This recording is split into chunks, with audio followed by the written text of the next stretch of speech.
For a time, Guy of Gisborne stared upon Robin as though bereft of his wits, but this wonder quickly passed to a wild rage. "Art thou indeed Robin Hood?" cried he. "Now I am glad to meet thee, thou poor wretch. Shrieve thyself, for thou wilt have no time for shriving when I have done with thee." So saying, he also drew his sword. And now came the fiercest fight that ever Sherwood saw, for each man knew that either he or the other must die, and that no mercy was to be held in this battle. Up and down they fought, till all the sweet green grass was crushed and ground beneath the trembling of their heels. More than once the point of Robin Hood's sword fell to the softness of flesh, and presently the ground began to sprinkled with bright red drops, albeit not one of them came from Robin's veins. At least Guy of Gisborne made a fierce and deadly thrust at Robin Hood, from which he leaped back quickly, lightly, but in so leaping he caught his heels in a root and fell heavily upon his back. "Now Holy Mary aid me," muttered he, as the other leaped at him, with a grin of rage upon his face. Fiercely Guy of Gisborne stabbed at the other with his great sword, but Robin caught the blade in his naked hand, and though it cut his palm, he turned the point away so that it plunged deep into the ground close beside him. Then ere a blow could be struck again, he leaped to his feet, with his good sword in his hand, and now a desperate despair fell up on Guy of Gisborne's heart in a black cloud, and he could only around him wildly, like a wounded hawk. Seeing that his strength was going from him, Robin leaped forward and, quick as a flash, struck a back-handed blow beneath the sword's arm. Down fell the sword from Guy of Gisborne's grasp, and back he staggered at the stroke, and ere he could regain himself, Robin's sword passed through his body. Round he sprung up on his heel, and flinging his hands aloft with a shrill, wild cry, fell prone upon his face upon the green sod. Then Robin Hood whipped his sword and thrust it back into the scabbard, and coming to where Guy of Gisborne lay, he stood over him with folded arms, taking to himself the while, "This is the first man I have slain since I shot the king's foresters in the hot days of my youth. I oftentimes think bitterly even yet of the first life I took, but of this I am as glad as though I had slain a wild boar that laid waste a fair country. Since the sheriff of Nottingham hath sent such one as this against me, I will put on the fellow's grab and go forth to see whatever I may not find his worship, and perchance pay him back some of his debts I owe him upon this score."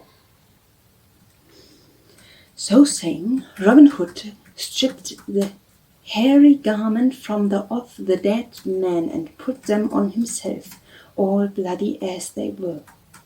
Then, strapping the other's swords and dagger around his body and carrying his own in his hand, together with the two bows of yew, he drew the cowl of horse's hide over his face so that none could tell who he was, and set forth from the forest, turning his steps towards the eastward of Nottingham town. As he strode along the country road, men, women, children, hide away from him, for the terror of Guy of Gisborne's name, of his doings, and had spread far and near. And now let us see what befallen Little John while these things were happening. Little John walked on his way through the forest paths until he had came to the outskirts of the woodland, where here and there fields of barley corn or green meadows lands were lying in the sun. So he came to the high road and to where a little thatched cottage stood back of a cluster of twisted crab trees with flowers in front of it. Here he stopped of a sudden, for he thought that he had heard the sound of someone in sorrow.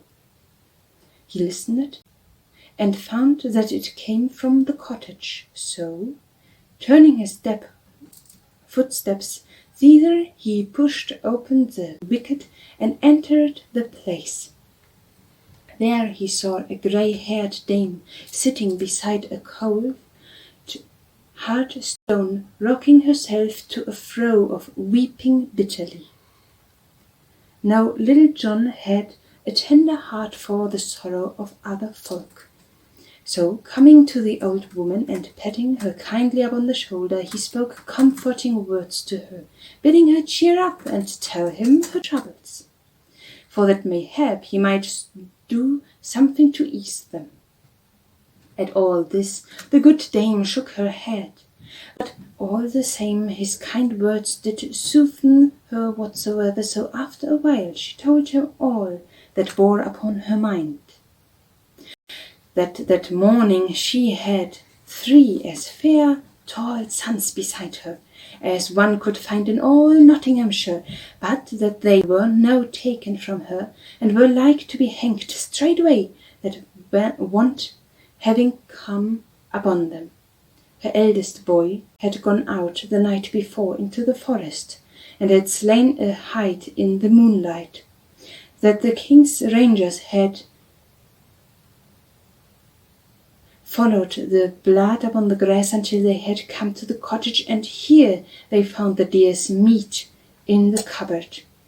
That as neither of the young sons would betray either brother, the foresters had to take all 3 of them away, in spite of the oldest saying that he had done it the slain alone, that as they went she had heard the rangers talking among themselves, saying that the sheriff had sworn that he would put a check up on the great slaughter of deers that had been going on of late by hanging the very first root caught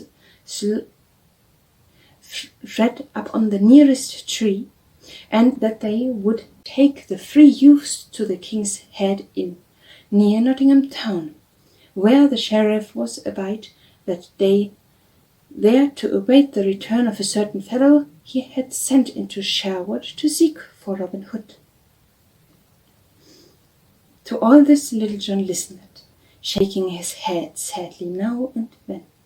Alas, quoth he, when the good dame had finished her speech, this is indeed an ill case. But who is this that goeth into Sherwood after Robin Hood, and why doeth he go to seek him? But no matter for that now, only that I would that Robin Hood were here to advise us. Nevertheless, no time may be lost in sending for him at this hour, if he would save the lives of thy 3 sons. Tell me, thou hast any clothes hereabout that I may put on me in place of the Lincoln Green? Marry, if our stout sheriff catches me without disguise, I am like to be run up more quickly than thy sons, let me tell thee them. Then the old woman told him that she had in the house some of the clothes of her good husband, who had died only 2 years before. These she brought to Little John, who, doffing his grab of Lincoln Green, put them on in his stead. Then, making a wig and false beard of uncrafted wool, he covered his own brown hair and beard, and putting on a great tall hat that had belonged to the old peasant, he took his staff in one hand and his bow in the other, and set forth with all speed to where the sheriff had taken up his inn. a mile and more from Nottingham town, and not far from the southern borders of Sherwood Forest, stood the cosy inn bearing the sign of the King's Head. Here was a great hustle and stir on this bright morning, for the sheriff and a score of his men had come to stop there and await Guy of Gisborne's return from the forest. Great hiss and fuss of cooking was going on in the kitchen, and great rapping and tapping of wine keys and beer barrels was going on in the cellar. The sheriff sat within, feasting merrily of the best the place had afforded, and the sheriff's men sat upon the bench before the door, quaffing ale, or lay beneath the shade of the broad spreading oak tree, talking and yeasting and laughing. All around stood the horses of the band, with a great noise of stamping feet and a great switching of tails. To this in came the king's rangers, driving the widow's 3 sons before them. The hands of the 3 youths were tied tightly together behind their backs, and a crowd from neck to neck, fastening them all together. So they were marched to the room where the sheriff sat at meat, and stood trembling before him as he scowled sternly up on them.